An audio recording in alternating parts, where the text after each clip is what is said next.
CPM రాష్ట్ర కార్యదర్శి John వెస్లీతో Telangana జాగృతి అధ్యక్షురాలు బీఆర్ఎస్ ఎమ్మెల్సీ కవిత భేటీ.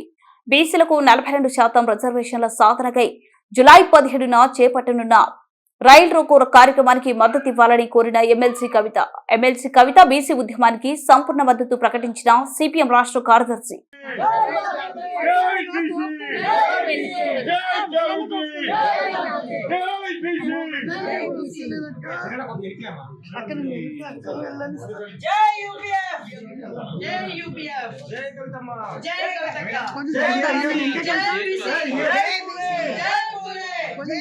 మేము వెళ్తాము.